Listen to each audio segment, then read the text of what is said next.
Bona nit i benvinguts a Escrivint la Independència. A principis de setembre, després d'una entrevista del president Mas a Catalunya Ràdio, on va dir que tenia la intenció d'esgotar la legislatura, els diaris de Madrid van mentir i vendre fum amb portades com aquestes, que segurament recordareu. El Mundo, Mas renuncia a la consulta para evitar que se rompa CiU.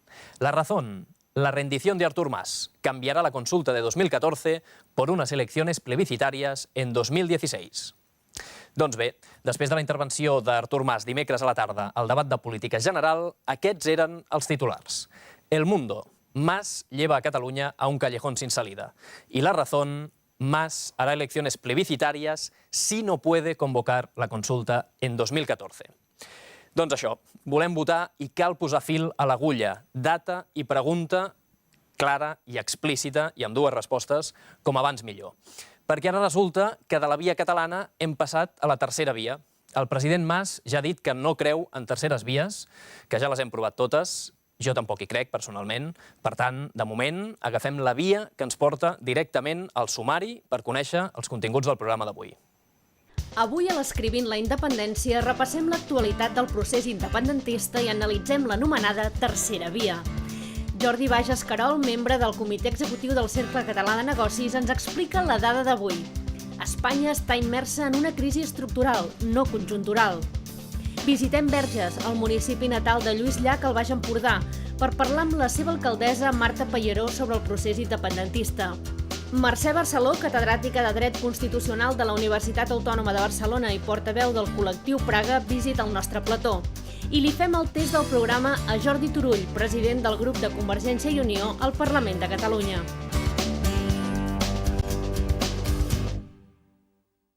Aquesta setmana ha estat marcada pel debat de política general, però també i sobretot per l'article de Josep Antoni Duran i Lleida que va publicar dilluns La Vanguardia, el rotatiu del grup Godó.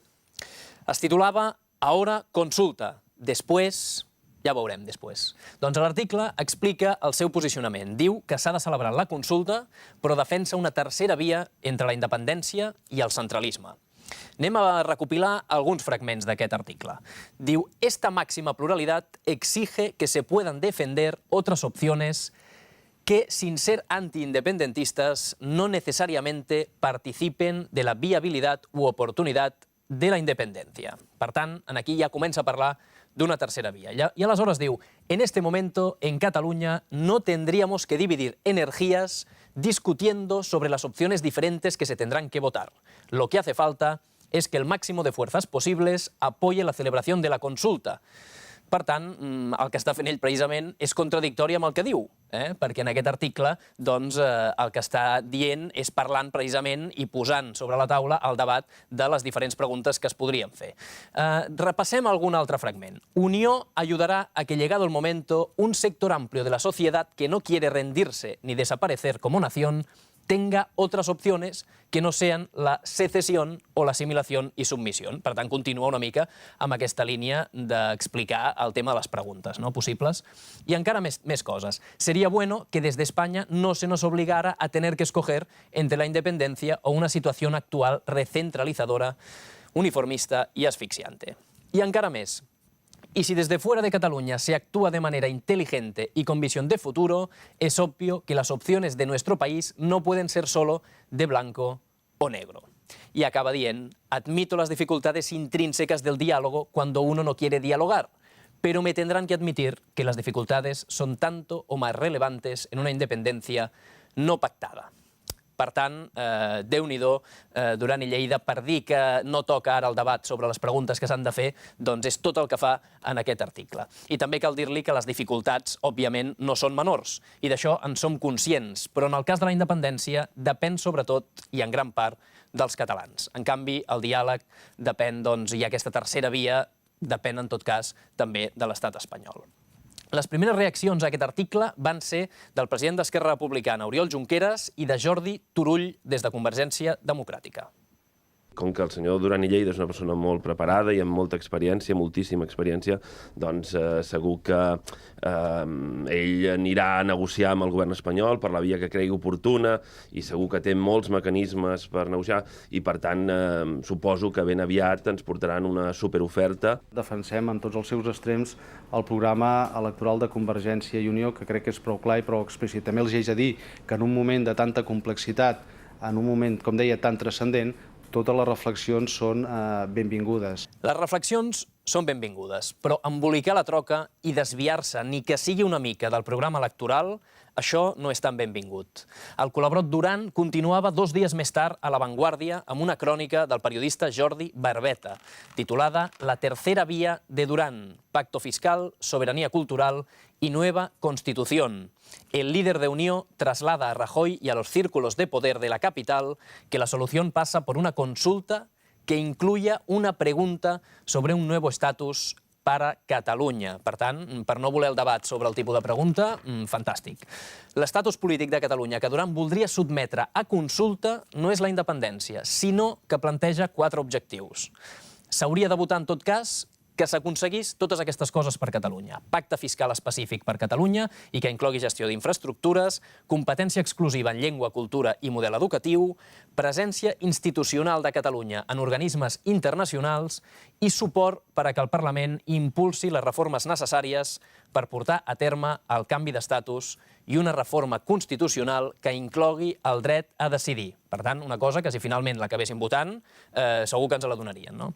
Bé, acaba dient el Barbeta que des d'aquest punt de vista la consulta es podria plantejar amb una o diverses preguntes, però el sí seria sempre per aquesta aposta de canvi d'estatus, no pas pels independentistes, que haurien de votar no.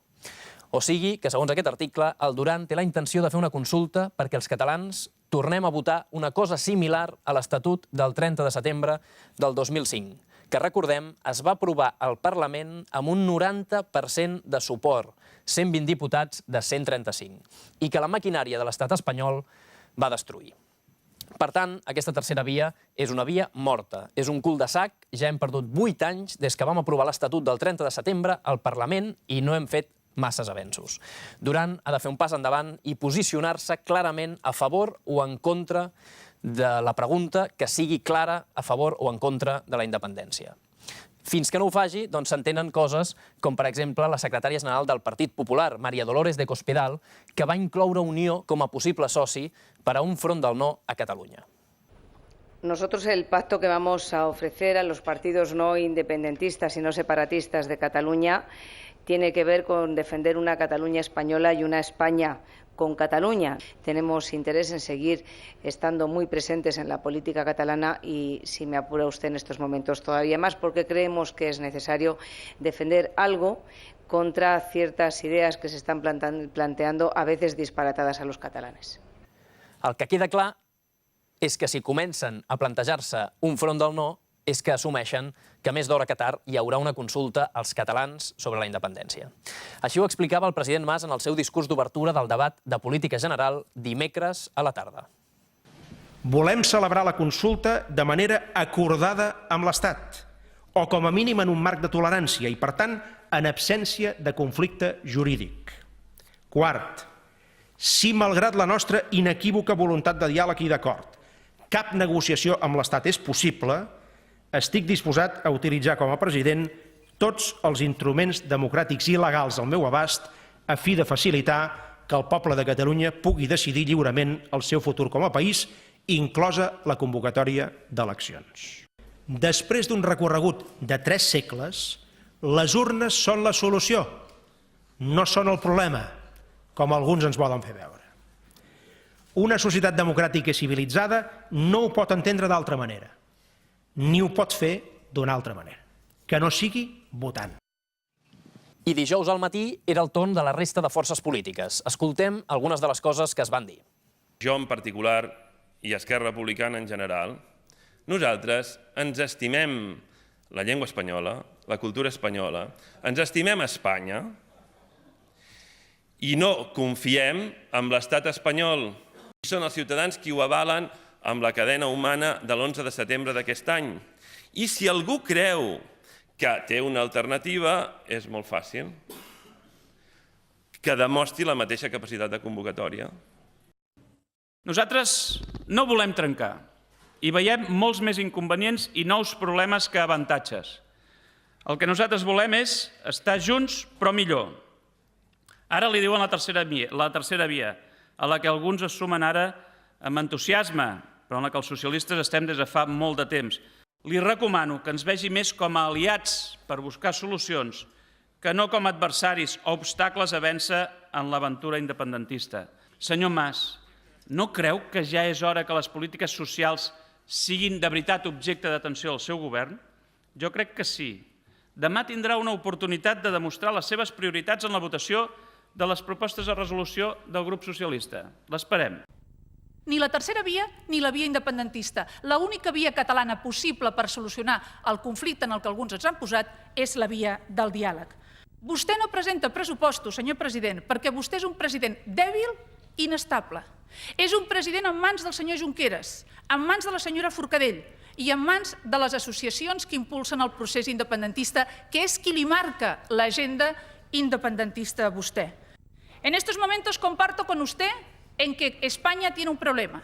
El problema es usted y su proceso independentista. No le permito que usted insulte al gobierno de España y a España como que España es un perdonavidas y es un ignorante. I passem ara a fer un petit apunt internacional amb aquest titular que hem agafat de VilaWeb. Recordareu que fa uns dies es va parlar molt d'aquest debat sobre la Unió Europea, la pertinença d'un nou estat català a la Unió Europea. Doncs aquest és el titular que hem agafat avui. Un assessor de Merkel demana a Europa de respectar una hipotètica independència de Catalunya.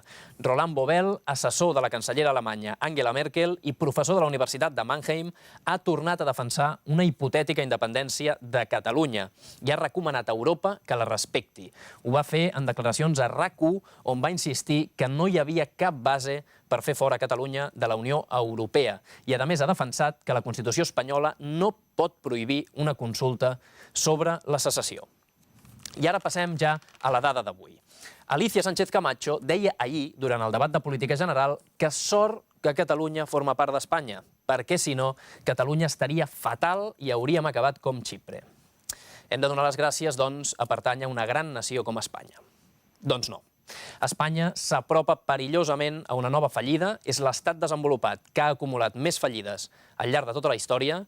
Espanya es va concentrar en la construcció i no va apostar ni per recerca, ni innovació, ni per la indústria. Espanya està immersa en una crisi estructural, no pas conjuntural. Ens ho explica Jordi Bages Querol, membre del Comitè Executiu del Cercle Català de Negocis.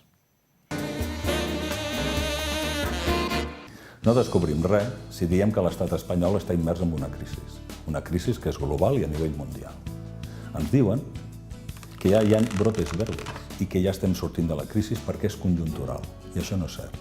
La crisi no és conjuntural, la crisi és estructural, està en la mateixa estructura de l'estat espanyol. Ens trobem ara en aquests moments que el deute de l'estat és elevat i creixent. Estem ja amb el bilió d'euros, estem ja quasi al 100% del PIB.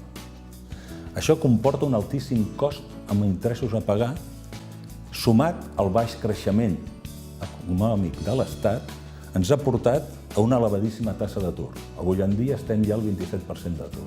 Tot això ens comporta un estat en el que la pobresa i la migració, un de cada 4 habitants és tècnicament pobre, i els nostres joves, ho estem veient, han de marxar, joves preparats, han de marxar per trobar feina, ens porta a una major taxa de dependència, és a dir, a un dèficit públic superior, és a dir, a més deute de l'Estat. Això és el que se'n diu el cercle viciós de la pobresa. Per això, la crisi nostra no és conjuntural, és estructural. És una crisi d'un estat que està basat econòmicament en conceptes econòmics quasi podríem dir-ne feudals.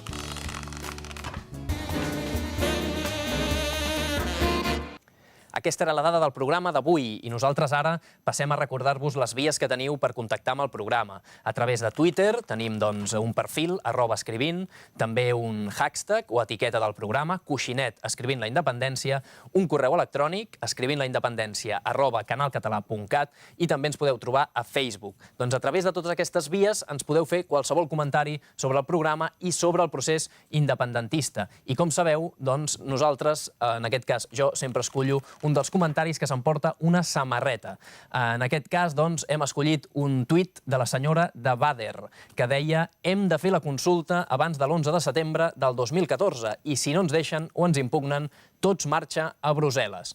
Cal dir que la temporada passada ella va ser molt activa en el Twitter del programa i li devíem una samarreta. Doncs ja la té. Com sempre, gràcies a productesdelaterra.cat. I aquesta setmana en regalarem una altra, que és aquesta que podeu veure a continuació. És una samarreta amb tot el dret del món, llibertat, freedom. En parlarem avui al programa, a l'entrevista, de si tenim dret o no a esdevenir un nou estat, però tots els comentaris que ens envieu, n'escollirem un i s'emportarà aquesta magnífica samarreta de productesdelaterra.cat. Productesdelaterra.cat, com sabeu, és la botiga de referència a la xarxa de marxandatge i productes dels països catalans, amb gairebé 10 anys de bagatge. Té més de 7.000 referències: samarretes, jerseis, jaquetes, complements com adhesius, pins, xapes, clauers i una amplíssima oferta de productes culturals, pel·lícules en català, música, llibres, jocs en català. Fins i tot hi podeu trobar entrades per festivals, concerts i esdeveniments culturals arreu dels països catalans. Tot allò que us costi de trobar a les botigues físiques o grans magatzems ho podeu trobar a www.productesdelaterra.cat. Fer la comanda còmodament des de casa i en 24 hores us arribarà. I a més, ara també podeu visitar la nova botiga de Productes de la Terra a Mataró, al carrer Sant Benet 58. I properament també n'obriran una a Barcelona, a la plaça de la Vila de Gràcia. I al llarg d'aquesta temporada també regalem cada setmana una targeta SIM amb 10 euros de saldo cortesia de Mobilcat, un nou operador de telefonia català. Només heu de contestar una pregunta senzilla, o no tan senzilla: el diàleg entre Mas i Rajoy arribarà a bon port? Doncs ho podeu fer a través de Twitter, Facebook o correu electrònic. Cada setmana escollirem una de les respostes i el guanyador rebrà la seva targeta SIM amb 10 euros de saldo de Mobilcat. Avui, aquesta targeta SIM se l'emporta la Cristina. Segons ella, el diàleg entre Mas i Rajoy serà un diàleg de sords. Ens ho va escriure al Twitter. Doncs res, recordeu que entre tots els participants, al desembre n'escollirem un que s'emportarà, a més, una tauleta de 7 polzades per cortesia de Mobilcat, un nou operador que aposta decididament per una telefonia mòbil catalana, amb les mateixes o fins i tot millors tarifes que altres operadors. En aquests temps difícils que vivim, Mobilcat et permet controlar la despesa i estalviar, ja que surt al mercat en format prepagament. No gastaràs mai més del que hagis decidit. Mobilcat dona tots els serveis que ofereix qualsevol altre operador amb l'avantatge, i és un gran avantatge, que no et faran pagar mai cap penalització, ja que no hi ha un contracte que t'hi lligui. Únicament el saldo que tu decideixis posar a la teva targeta SIM. Entreu a la pàgina web www.mobilcat.cat o truqueu al telèfon 900 804 740 i feu la prova. Amb Mobilcat ens hi entendrem, perquè parlem el mateix idioma. I ara nosaltres marxem al Baix Empordà, a la terra natal de Lluís Llach, a Verges. Hem parlat del procés independentista amb la seva alcaldessa, la Marta Pallaró. No us ho perdeu, que val molt la pena.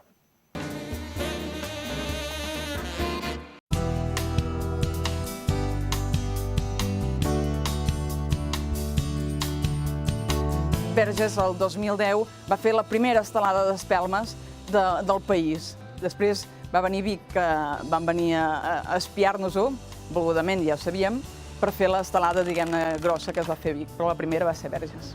La necessitat d'entrar a l'AMI, doncs, vista la mobilització popular, vista els resultats de la consulta popular de 2009 que es va fer aquí a Verges, i tot aquest moviment social que hi ha al país, es troba la necessitat de trobar també un acolliment una mica més ampli, no només un municipi, sinó tots els municipis conjuntament per treballar i per fer actuacions en pro de la independència. En aquests moments em sembla que són, he mirat avui, 673 ajuntaments, que és, Déu-n'hi-do, és important, no? I és aquesta unió de forces, és aquesta, diguem-ne, la base social en el nivell polític.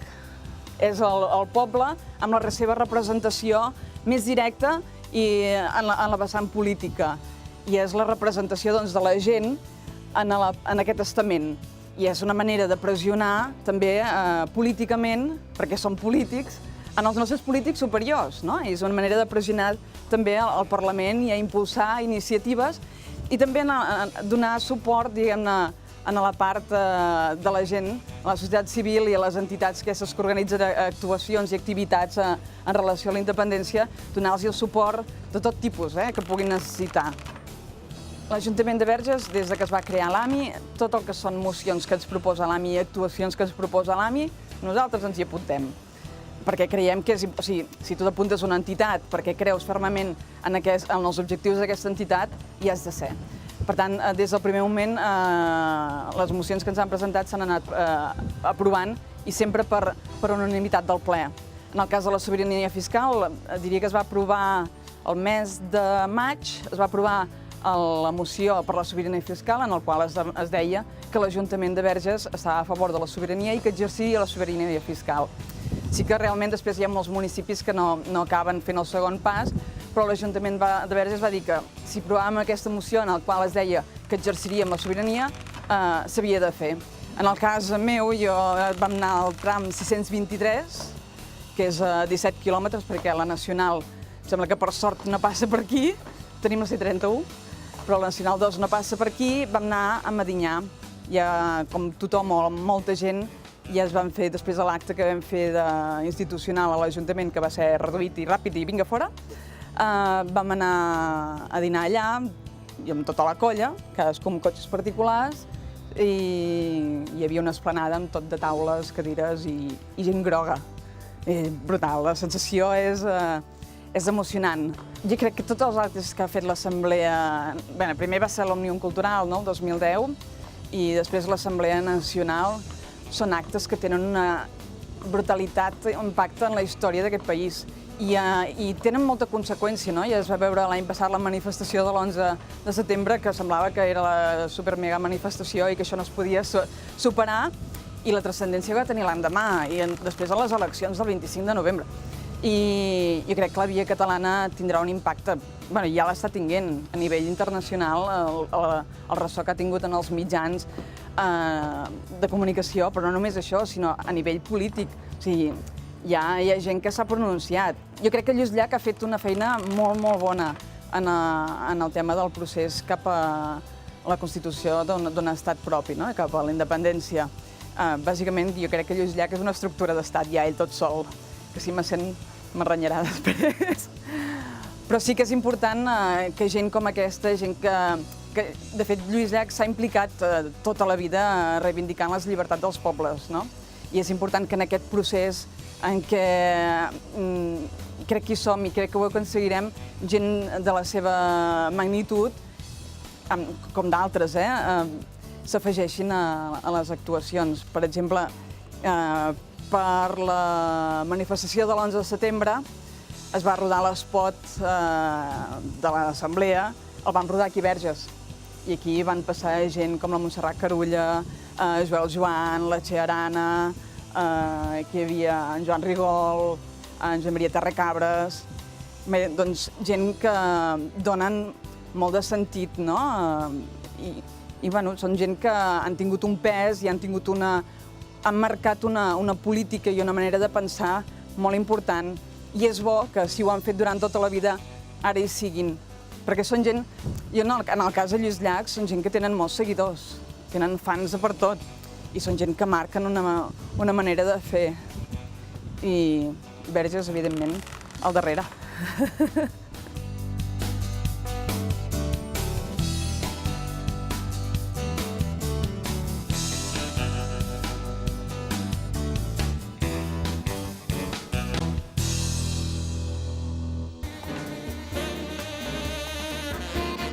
Aquestes eren les reflexions de l'alcaldessa de Verges, Marta Pallaró. I mentre nosaltres érem a Verges, el president del govern espanyol, Mariano Rajoy, feia una entrevista al diari nord-americà Wall Street Journal, on també parlava de Catalunya.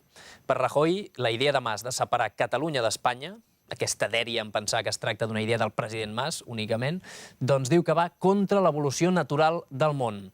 Doncs res, que ens ho expliquin tots els estats que s'han independitzat al llarg del segle XX. El que sí que va contra l'evolució natural del món és no deixar votar i decidir lliurement els catalans.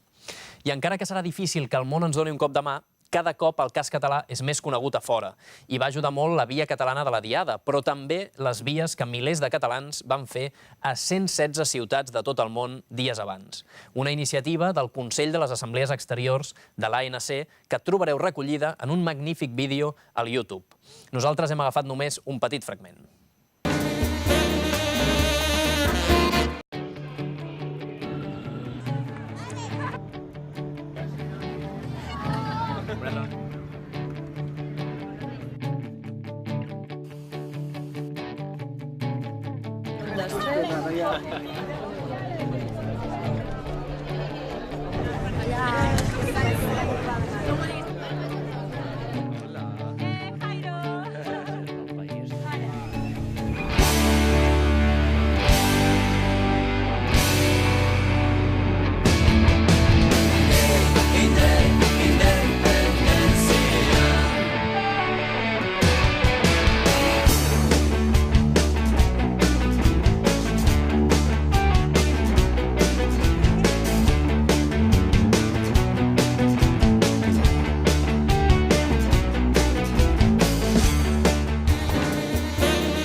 Doncs podeu trobar tot aquest vídeo en el YouTube, dura uns 20 i pico minuts i realment és molt emocionant. I nosaltres ara, des d'aquí, des del plató, rebem una visita molt interessant que, de veritat, que ja la temporada passada volia tenir una convidada que poguéssim parlar del que és el tema principal ara mateix. I avui ens acompanya la Mercè Barceló, catedràtica de Dret Constitucional de la Universitat Autònoma de Barcelona i una de les portaveus del col·lectiu Praga. Bona nit, moltes gràcies per ser aquí. Per què dic que tenia tant interès realment en poder fer una entrevista així? Perquè ens parlaràs de les possibilitats de fer una consulta dins de la Constitució. Bàsicament, és el tema que m'interessa més de resoldre aquí, si és possible o no és possible. Però abans d'això, m'agradaria que m'expliquessis una mica què és el col·lectiu Praga, que es va engegar d'alguna manera ara la setmana passada, em sembla que va ser el dimecres, no? Sí, dimecres passat. Nosaltres, el col·lectiu Praga, som un grup, ara ja gairebé de 60 juristes, de totes les universitats públiques catalanes, de totes les disciplines jurídiques, hi ha penalistes, hi ha internacionalistes, constitucionalistes, civilistes, etc., de totes les disciplines, i per tant això ens dona un àmbit d'estudi del dret a decidir molt ampli des de les diverses perspectives jurídiques i sobretot som un grup ideològicament plural. Ideològicament plural no només políticament, sinó també ideològicament plural en els sentits de... Nosaltres pregonem que és perfectament constitucional una consulta, ideològicament plural, per tant, a l'hora de votar en aquesta consulta. En el nostre grup hi ha persones que votarien per un estat propi, d'altres que són, exacte, contraris a la independència en el sentit que són o federalistes o persones que no tenen decidit el vot. Creuen que hi ha un dret constitucional de la ciutadania de Catalunya, que és el dret a decidir, que és perfectament constitucional, que no té problemes jurídics en la seva realització. No és necessària una reforma constitucional. I aquest punt de partida, això és el que ens aglutina aquests 60 juristes de les universitats públiques catalanes. O sigui, creieu que és possible exercir el dret a decidir, fer una consulta o referèndum sense haver de canviar la Constitució? Sense haver de reformar la Constitució. És a dir, la consulta a la ciutadania de Catalunya no requereix, i això és el que firmem nosaltres, no requereix d'una reforma prèvia de la Constitució. Posteriorment n'hauríem de parlar i hauríem de veure quins podrien ser determinats esculls o quins determinats problemes. Però la consulta en si cap perfectament en la Constitució. Per què ho dic? Ho dic perquè, a veure, la consulta no està prohibida directament a la Constitució, tampoc està permesa. En la Constitució ens trobem, per tant, que hi ha un conjunt de normes que res no ens diuen directament sobre aquesta qüestió. I què hem de fer? La Constitució és un text que l'hem d'interpretar. I què tenim? Què tenim per posar sobre la taula en aquesta interpretació? Tenim, en primer lloc, no l'hem d'amagar, el principi d'unitat. El principi de la indissoluble unitat de la nació espanyola proclamat en l'article 2. Per tant, preguntar sobre la independència podria ser, estaria fora de la Constitució. Si només poséssim sobre la taula això, efectivament, si només tinguéssim això sobre la taula. Però és que la Constitució té molts altres més preceptes. I la Constitució no hi ha preceptes més constitucionals uns que els altres. Quins són aquests preceptes? Doncs, en primer lloc, en el preàmbul es proclama, que el preàmbul no és normatiu, és explicatiu de la norma, però es proclama la voluntat de l'estat espanyol de protegir les seves diferents cultures i els seus diferents pobles i de constituir una societat democràtica avançada. Després, en l'article 1 de la Constitució, abans de la indissoluble unitat de la nació espanyola, es proclama que l'estat espanyol és un estat democràtic. I després aquest principi, que no és una norma jurídica amb conseqüències per a la ciutadania, sinó que és un principi, sí que, mica en mica, al llarg de la Constitució, es va plasmant en altres normes, com ara drets de la ciutadania, la llibertat d'expressió, els ciutadans en un estat democràtic ens podem expressar lliurement amb els límits que marqui la Constitució. 2, dret de participar en els afers públics de forma indirecta o de forma directa. De forma indirecta escollint els nostres representants, de forma directa prenent part en referèndums en els quals es consulti la ciutadania la seva opinió sobre un determinat aspecte. Fem una cosa, però. Recuperem una mica aquestes 5 vies que es parla de poder fer la consulta, que sortien a l'informe aquest del Consell Assessor per la Transició Nacional, que abans comentàvem, just abans de començar el programa, fora de càmeres, diguéssim, que n'hi ha un parell que d'alguna manera venen a ser el mateix, o s'hi assemblen una mica. Comencem. Els primers és referèndum autoritzat directament pel govern espanyol. Sí. Això, voluntat política únicament? Sí, esclar, aquí és la voluntat política que hi hagi un pacte entre la Generalitat i el govern de l'Estat de convocar aquest referèndum per l'àmbit de Catalunya amb la pregunta que les forces polítiques catalanes en aquest moment majoritàries en el Parlament l'han formulat com a dret a decidir, que és: vol vostè un estat propi? Estaria vostè d'acord amb un estat propi o independent?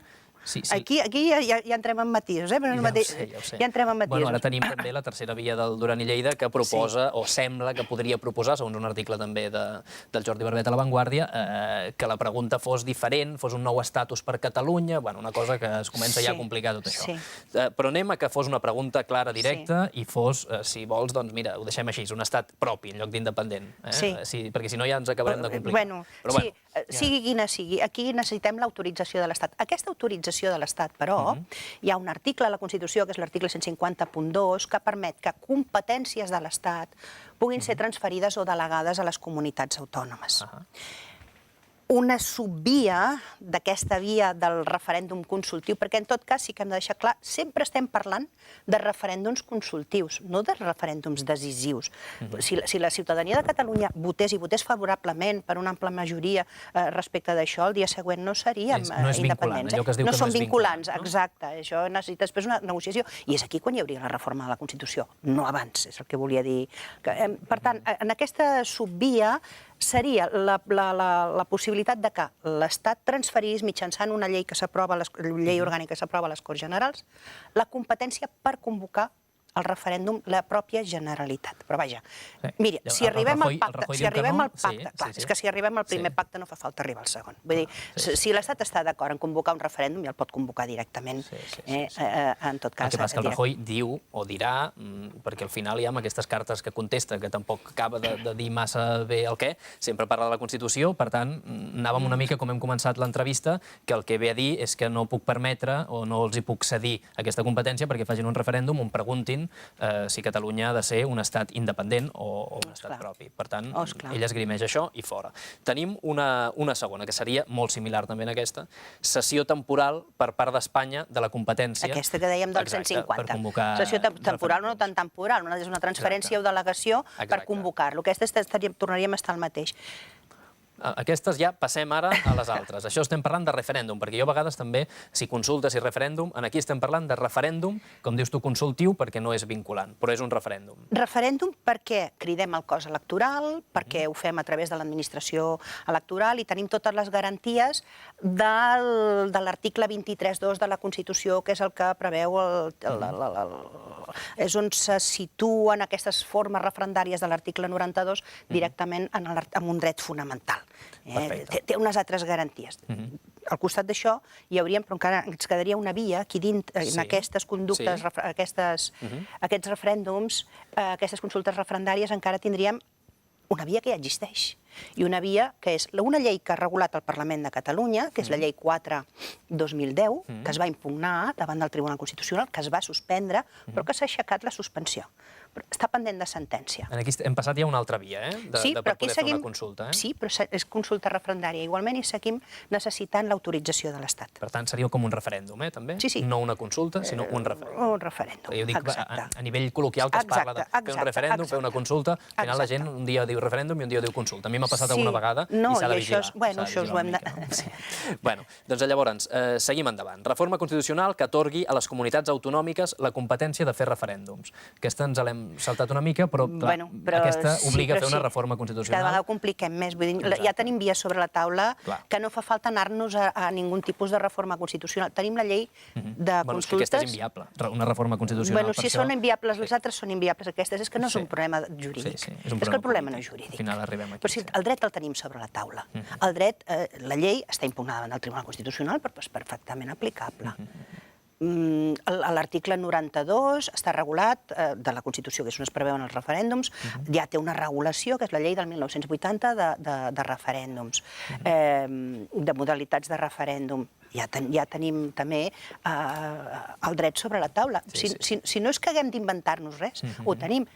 I ara estem tramitant, que seria una de les altres vies... Seria l'última via que jo també tindria... Una consulta no referendària, que voldria dir que hauríem de trobar un altre tipus de cens que no fos el cens que es fa servir per les eleccions generals i per les locals i per les autonòmiques. Complicat, això complicat. Clar, això sí, però bueno, aquí...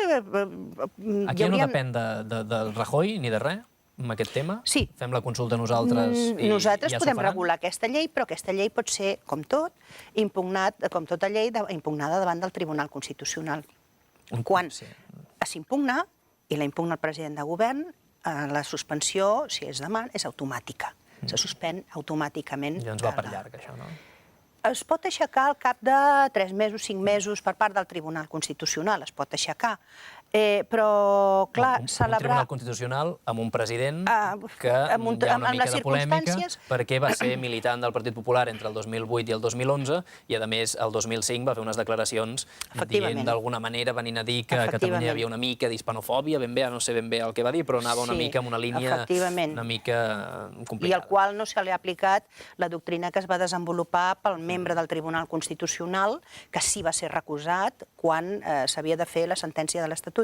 Aleshores, perquè un senyor havia escrit per encàrrec d'un institut que depèn de la Generalitat un llibre sobre el dret europeu, aquell senyor va ser recusat. Aquell senyor ni militava en cap partit polític, ni havia fet declaracions del to que ha fet el senyor Pérez de los Cobos. I teníem aquesta mateixa doctrina per aplicar ara i no s'ha aplicat. Clar, aleshores... Complicat. Però una cosa, ara nosaltres parlàvem de totes aquestes vies, al final la conclusió és que és igual. Sigui quina sigui la via, tot és un problema polític. Qualsevol de totes elles es podria fer... Aquesta és la conclusió. És que ni és menys ni és més. Però aquesta última que dèiem, que és amb aquesta nova llei de consultes, perquè s'esgrimeix molt també, últimament els partits polítics catalans a favor del dret a decidir diuen que com a última opció intentaran, i els interessa tenir aquesta llei preparada per poder-ho tirar endavant així. Ho veus viable, ho veieu viable vosaltres per exercir el dret a decidir fent-ho a través d'aquesta llei de consultes? Això ja no seria un referèndum. Si hi ha un pacte polític entre la Generalitat i l'Estat de no recórrer aquesta llei per entendre que és competència de la Generalitat i que no és una llei que se situï fora del marge de competències de la Generalitat, que per cert és una competència de la Generalitat, prevista a l'article 122, etc. Competència de la Generalitat ho és, però clar, es poden esgrimir molts arguments, depèn de com estigui redactada la llei, d'impugnació. I, clar, això necessita un pacte polític també. Passem sempre pel mateix adreçador. Llavors, un pacte polític que ara per ara es veu pràcticament impossible, almenys sota el meu punt de vista, després de la carta que li va contestar el Mariano Rajoy i per tot el que es diu des d'almenys el govern de l'Estat, es veu com molt complicat poder fer una consulta. Hi hauria la possibilitat que, i això també va ser un article que vaig llegir a La Vanguardia, i que s'assemblaria una mica en aquesta tercera via, que es fes una pregunta que fos: estaria vostè d'acord que el govern de la Generalitat iniciés negociacions amb el govern de l'Estat per assolir la independència o per canviar la Constitució per assolir la independència? Sí, podem preguntar, Una pregunta que ens farem un merder amb aquesta pregunta. Això és clar. I al final acaba sent una negociació que seria igual, també. Si es fes una pregunta més clara, hi hauria una negociació igual. És que aquest és una mica el missatge. El nostre missatge és, mirin, nosaltres de dret en sabem, som especialistes. No ens posin el dret com a excusa. Si vostès no volen que Catalunya es pronunciï sobre si vol o no vol un estat propi, no ens posin, diguin una altra cosa. No diguin tampoc que sortirem d'Europa immediatament, no ho diguin, perquè això, vostè, honestament, no es pot afirmar això. Llavors, la nostra argumentació és de dir, miri, sobre la taula, és que el dret ofereix les vies que ofereix, però no el posi com a excusa, no el posi com a impediment, no el posi com a obstacle per no dur a terme els pactes polítics que es puguin posar sobre la taula. Aquesta no pot ser l'excusa. Perquè, de fet, no hi ha cap interpretació que obligui a reformar la Constitució per consultar el poble de Catalunya en un referèndum de tipus consultiu. D'acord, doncs... Cap ni un. Un parell de cosetes més ja per acabar. La primera seria, si finalment no hi ha possibilitat humana d'entendre'ns des del govern català amb el govern espanyol per poder fer una consulta de totes aquestes maneres, que al final hem dit que era una voluntat política, el president Mas, i ho va dir i ho ha repetit, em sembla, aquests dies també en el debat de política general, doncs com a última opció a les properes eleccions, que potser les avança o no, però serien plebiscitàries. Diu que seria com l'última opció, com que la consulta a la ciutadania s'ha de fer d'una manera o altra, al final eleccions anticipades o no, però plebiscitàries, sí o no a la independència. Ens trobarem que és una d'aquestes vies que ens passa el mateix? Que l'Estat també pot dir no, doncs tampoc, eleccions tampoc us deixem. Nosaltres podem fer la declaració unilateral d'independència. El que passa és que, clar, com no tinguem una xarxa de relacions internacionals molt potents, el dia següent d'haver fet aquesta declaració no passarà absolutament res. Se seguirà formant part de l'estat espanyol. Però jo em referia a fer unes eleccions clarament plebiscitàries. L'estat espanyol també podria, d'alguna manera, evitar-les i dir, doncs tampoc es poden fer unes eleccions que ha convocat el president Mas. Aquí no donarem idees. Però sí, la convocatòria, hauríem de mirar si la convocatòria, podrien impugnar la convocatòria de les eleccions, si es convoquen en un determinat sentit. Està clar, està clar. En principi sembla que no hi són aquests elements, perquè una convocatòria d'eleccions és una convocatòria d'eleccions i segueix uns procediments, i si segueix aquests procediments no hi ha res a impugnar aquí.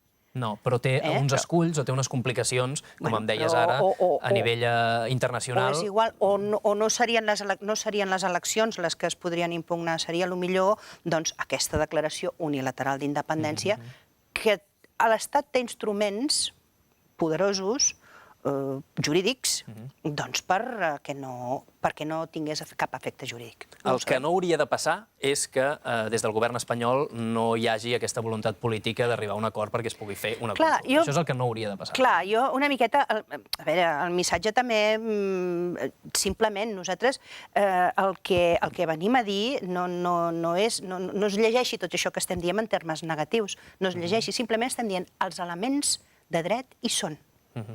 Per dur a terme el que la ciutadania de Catalunya està reclamant. I són. No hem de reformar res. Allà hi són. Perfecte. Tenen esculls, clar que tenen esculls, però qualsevol pacte polític que vulgui superar aquests esculls els pot superar perfectament. Perfecte. Doncs acabem ja, però em queda una pregunta i l'he de fer, que és tot això té a veure amb el dret a decidir. Tot això també ve d'unes eleccions, que hi va haver el 25 de novembre, que les convoca també el president Mas, que hi ha una sèrie de partits que defensen el dret a decidir i que tenen una gran majoria, els partits que defensen el dret a decidir i poder fer aquesta consulta. Però fa poc hi va haver un article, però que també hi ha altra gent, sobretot des de l'altra banda, des de Madrid, que ho comenten sempre moltes vegades, que això del dret a decidir ens ho hem inventat, que què és això del dret a decidir? Aquí hi ha una mica la clau de tot, també. El dret a decidir existeix o no existeix? Aquí tenim el dret de decidir els catalans o no? Clar, com a dret democràtic, clar que hi és. No te'l trobaràs escrit a cap Constitució. Això no el trobarem escrit a cap Constitució, ni a aquesta ni a ninguna. El que passa que això es dedueix quan la ciutadania vol democràticament expressar la seva opinió, i la seva opinió en aquest cas com una opinió sobre el futur polític d'aquella comunitat, això, aquella Constitució que ho impedeixi, difícilment podrem parlar que sigui una Constitució democràtica. Llavors hi ha gent que diu, bueno, però si volen decidir sobre això, doncs jo també vull decidir sobre si em salto el semàfor en vermell o no, o sobre si pago o no pago impostos, o sobre si no sé què. Això ja és portar l'argument a l'absurd. Et puc assegurar que s'utilitzen i bastant sovint. I també diuen que sortiríem el dia següent de la Unió Europea i això qui ho afirmi és molt deshonest, perquè això no és així. D'acord.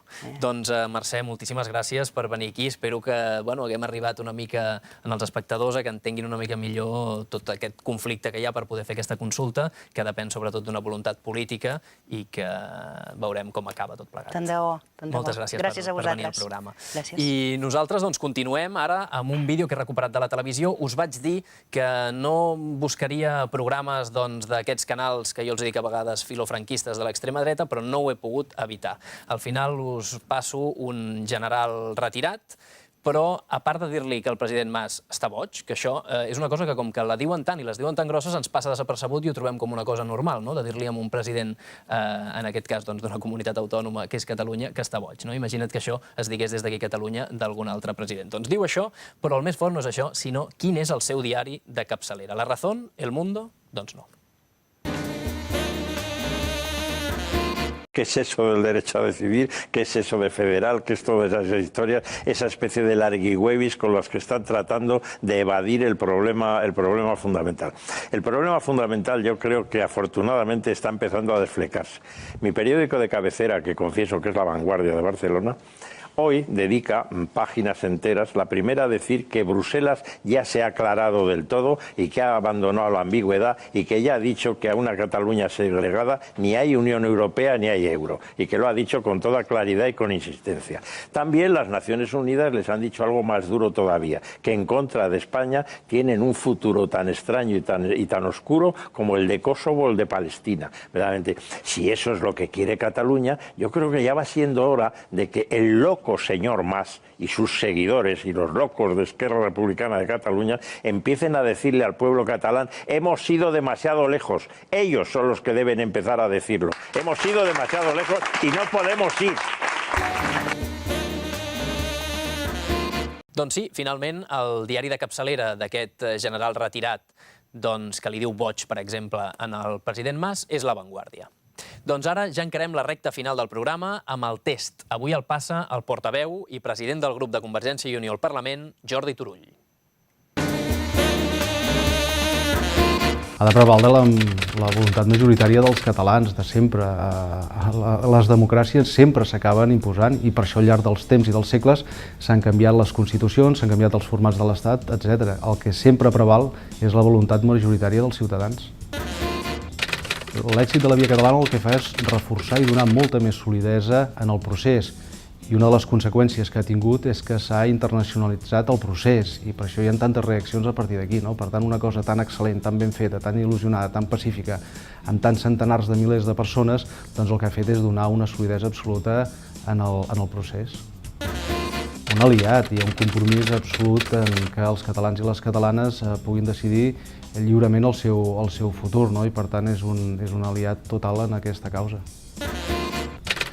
Espanya ens expolia fiscalment i cada dia hi ha 45 milions d'euros dels catalans que van a l'Estat i que no es poden dedicar als catalans. Sí, i d'instruments jurídics perquè es faci legal n'hi ha per donar i vendre, que se'n diu col·loquialment, i evidentment que tota consulta és vinculant políticament, jurídicament no, però políticament sí, i evidentment allò que dèiem abans de que el que s'ha d'imposar és el que vol la majoria dels ciutadans de Catalunya. La consulta s'ha de poder fer el 2014 i per això estem treballant i per poder-ho garantir que els catalans puguin votar el 2014.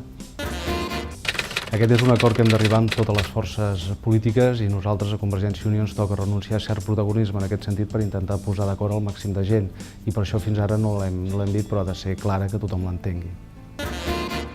en un camí sense retorn.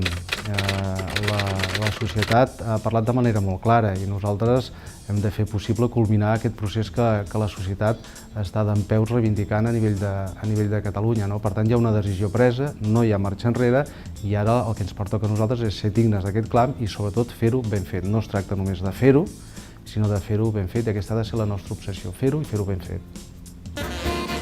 Les eleccions plebiscitàries és una garantia que tenim de fer possible el nostre compromís amb els ciutadans de Catalunya, que és que si no és per les 5 vies que hi ha en aquest moment per fer la consulta, doncs sempre n'hi haurà una, que és per la via de les eleccions plebiscitàries, i aquest és el nostre compromís, que els catalans seran consultats de totes. L'Estat ens demostra que no. A nivell de carrer, sí. A nivell, diguem-ne, de dret polític, doncs la independència absoluta, i menys en el marc de la Unió Europea, com a tal no existeix. Però tots ens entenem què volem dir quan diem estat propi i quan diem independència. Nosaltres hi posarem tota la predisposició, però volem dialogar sobre la consulta i sobre el 2014, no sobre altres coses que no estan en el clam ni en el reclam de la societat catalana. Sí, aquests dies sí, al balcó, al cantó de darrere de casa, sí. Acomiadem el programa, com sempre, amb la recomanació d'un llibre, en aquest cas Addendum, l'endemà de la independència, de l'Albert Pont, nou president des d'ahir del Cercle Català de Negocis. Especialista en dret internacional i relacions internacionals, va sorprendre tothom amb els supervendes de l'Enda Est Hispània, tot allò que Espanya amaga sobre la independència de Catalunya, que ja porta 8 edicions i que acaba de sortir en castellà, Escucha Sefarat. Doncs bé, recordareu que era un manual molt complet per entendre d'on venim i ser conscients del poder que tenim per esdevenir un estat independent, un poble lliure. Doncs ara, amb aquesta novetat editorial, amb Addendum, completa i complementa l'anterior, fent un pas més enllà, l'endemà de la independència. Hi ha una sèrie de qüestions que són claus, que s'han de tenir molt clares i treballar-les bé. El repartiment d'actius i passius, l'atribució de la nacionalitat o les relacions internacionals del nou estat català, ho trobareu tot en aquest llibre. Possiblement la novetat més interessant d'aquest nou curs. La propera setmana mirarem que l'Albert Pont visiti el plató del programa. Això serà ja divendres vinent a les 11 de la nit a Canal Català.